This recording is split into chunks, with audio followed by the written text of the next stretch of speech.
All right, y'all, what's going on? It's Combo Breaker 99. I'm back with another video. All right, y'all, so I did a live stream last night, and of course, this was one of the topics of discussion here. But after doing the live stream, I got people now asking, like, what do I mean about Valentina Shevchenko and Weili not being a super fight? How can this not be a super fight? They're both champions, right? So, had to come back on and do this video and just say, look, that's exactly what I mean. That's exactly what I mean right there. Every time media starts bringing these two names up together, everybody thinks this is some type of super fight. The minute media starts talking about it, everybody thinks that this is some big event.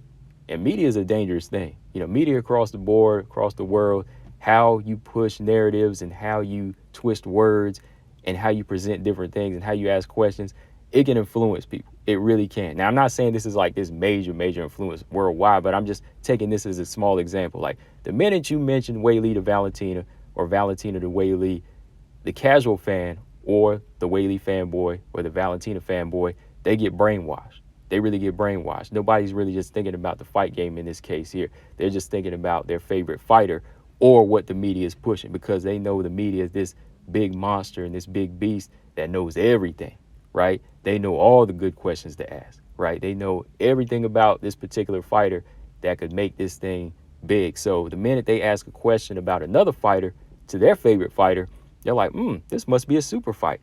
So whenever I say something like this is not a super fight and this doesn't need to happen, people think, oh, you hating. They think you hating, or oh, you don't know the fight game. This is a super fight. And that's exactly what I mean. The casual fans need to understand, look, if you really, really want to follow the fight game, follow the fight game. Don't just follow your favorite fighter. So don't buy into a Valentina Weili super fight. It is not that. Because when media starts asking Weili about Valentina or Valentina about Weili, just tune the questions out. Just tune those questions out. Put your video on mute, because there's nobody that really knows MMA that really wants to see this fight. Now, I know some of the UFC company people like a DC or, some of these other fighters, they might try to sell it and say, oh, yeah, that's a fight I'd like to see now or next year. But no, honestly, even though they know fights, they know that there's a lot of money in this thing. But to me, it still comes down to three things when you want to really make a super fight. And I'm going to talk about those three things in a minute here in this video. So when the media is selling a super fight, they need to understand these three things. And I'm going to break those things down. But right now, what they call a super fight with Valentina and Weili is far from that. It's far from that, because there's so much that Weili needs to do and accomplish at 115 before we can even match her up. Weili, she may say that, oh, I would like a fight with Valentina. I'd like to do that one day, but that doesn't mean right now. Of course she'd want the challenge. That's why she's answering that question in that fashion, because, she does admire Valentina, and she knows and understands that Valentina Shevchenko is one of the best fighters in the world. And when Valentina actually gives you a truthful answer about Weili and where she stands and says, oh, it's not going to help her in the fight, what she could do, she's not throwing smoke at her and saying, oh, I want to fight her or challenge. She's just being honest. She's being real that Weili has work to do, right? So when media brings up this fight, we can't buy into this and think it's a super fight. Weili looks impressive for where she stands. She carries a lot on her back for the game. Of course, she does wonders for this sport of WMMA, just off her energy. She's likable. She's fun to watch. Her training is fun to watch. She does a lot of good things for WMMA. But the consistency of Valentina Shevchenko is on another level, and her dominance is almost untouchable, right? And I'm not overhyping Valentina. Valentina is just that good. She's been around for years. She's close to a well-rounded, complete fighter, pretty much compared to anybody. So you just can't say, okay, because this person brings a lot of energy, they could take on this fighter here. Valentina may not be as popular as Weili or carry this whole country like China on her back, but what she can do in the octagon could really mess up what Weili does in one fight, right? Because people are trying to push this thing as a super fight when it's really a mismatch right now. Weili carries a lot of energy that makes her likable, but her fighting style is still working towards being dominant. Yeah, she's fun to watch, but there's still a lot of kinks in her armor that need to be worked out. It looks good against specific styles. Yeah, she knocked out Andrade and Joanna, but there's still a lot of holes that need to be tightened up on before we can put her in there, the complete fighter like Valentina, right?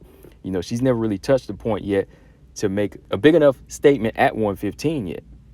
She looks better than a lot of fighters now, but she still hasn't gone on this like title reign like Valentina Shevchenko has, okay? So people need to understand, look, a super fight needs several ingredients. I got 3 ingredients for a super fight. All right. First off, you need skills. The skills need to be matched up evenly, just about evenly. All right.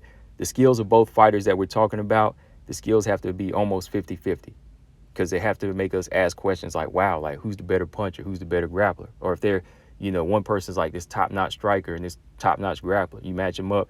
Wow, can their striking neutralize their grappling, or their grappling, will they be able to take this fighter down and just keep them from using their jab or something? You know what I mean? Like, skills have to be 50-50 and talk. Like, you have to have arguments and debates with people that say, no, this person's better. No, this person's better, right? So skills have to be almost even. It has to come down to that. Second, I'll say almost even accomplishments, almost even in the accomplishment zone. We need to have 2 dominant people, one on the left, one on the right, that have been like just tearing through the division, or tearing through separate divisions, just dominating their opponents. Maybe one's a long reigning champion, one's a double champion. You know what I mean? Like, you have to say, oh, wow, well, no, this person's done this and that, so they're better. No, this person, they defended their belt 11 times, so they're better than this person who just was a double champion, just by defeating somebody at bantamweight and then defeat somebody at welterweight. You know what I mean? Like, you have to have that type of discussion as well, 50-50 in the accomplishments. So that's also an ingredient to the super fight. Last but not least, it has to be almost even in star power. You have to have 2 stars in there. You have to have 2 fighters that people are crazy about and they know carry a lot of weight, carrying those other 2 things I mentioned, accomplishments and skills. You need to be able to say, wow, like, my star is better than your star, and they need to hash it out.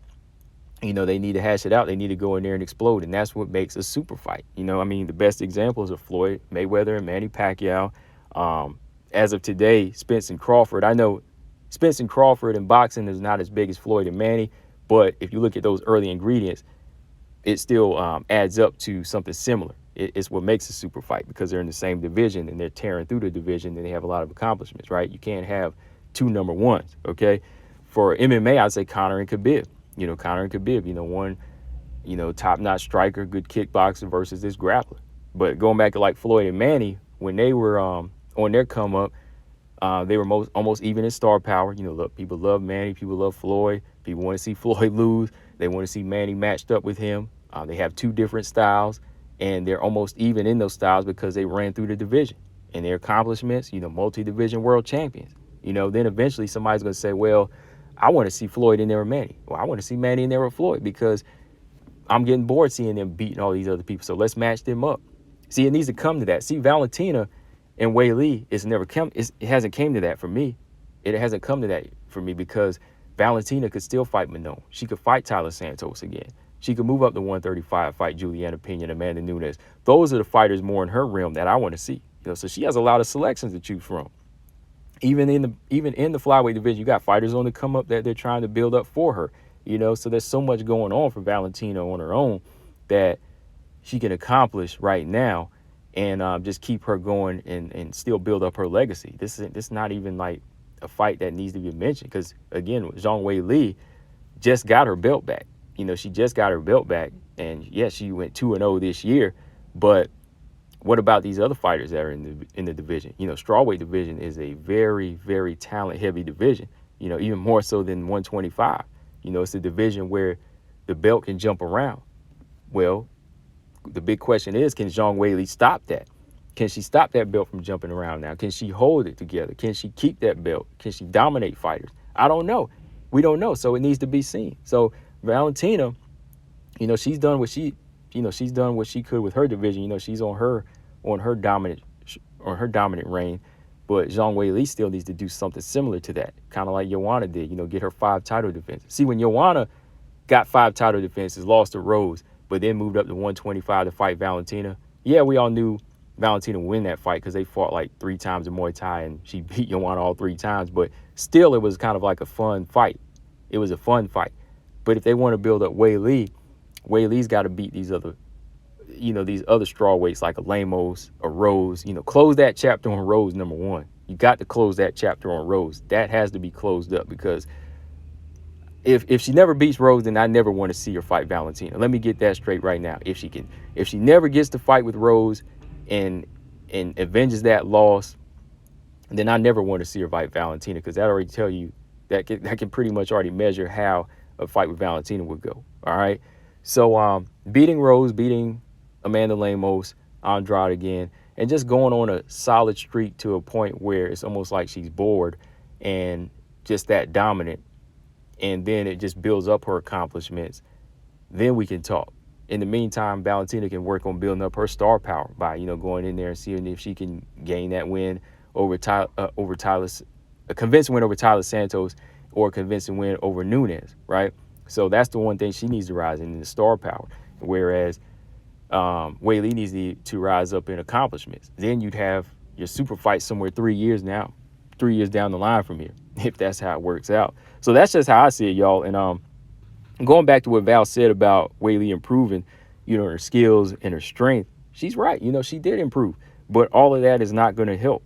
And the way she said that, it wasn't like a diss. It was pretty much the truth. She's just telling you the truth. This is what I see in Weili. You just can't come in, win the belt back, and, think you can sell a fight with me, and you just improved in this one fight, right? This is her very first fight where she really improved in showing off this grappling in this fashion. So when Valentina says, none of that's going to help, it sounds funny and it sounds like a diss, but it's really not. It's just the truth.